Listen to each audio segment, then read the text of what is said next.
I'm Danielle Hale, Chief Economist at Realtor.com. As winter lingers, I'm going to discuss the latest data on homebuilder confidence in new construction, existing home sales, mortgage rates, and housing inventory, and most importantly, what it means for you. I'll also highlight how trends in rents are likely influencing decisions about renting versus buying. Builder confidence sank in February to a 5-month low. While current sales and traffic readings dipped modestly, the component tracking sales expectations in the next 6 months fell to a 14-month low, likely due to uncertainty about tariffs, which pose risks to builder costs. In fact, data on residential construction showed that while completions rose, permits were roughly flat and starts fell.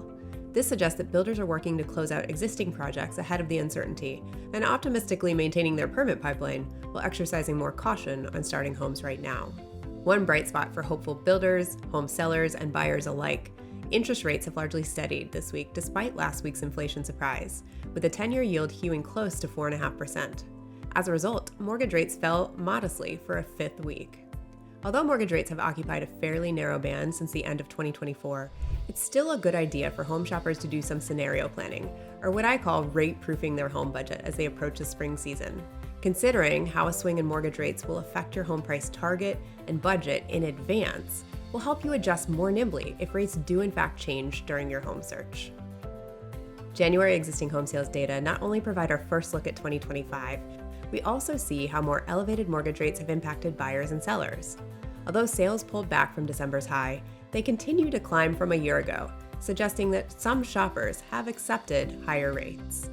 Realtor.com weekly housing data showed ongoing seller activity, although new listings growth wasn't quite as robust as last week.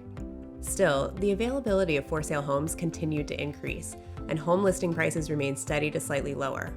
Perhaps most helpful for home shoppers, the market is not quite as brisk as 1 year ago, with typical time on market up by just less than a week. Finally, the Realtor.com January rental report shows that rent declines moderated as rents stabilized in January.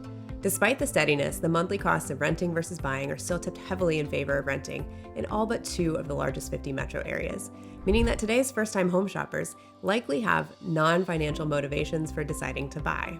You can find all the details, including full reports and our housing data for download at Realtor.com/research.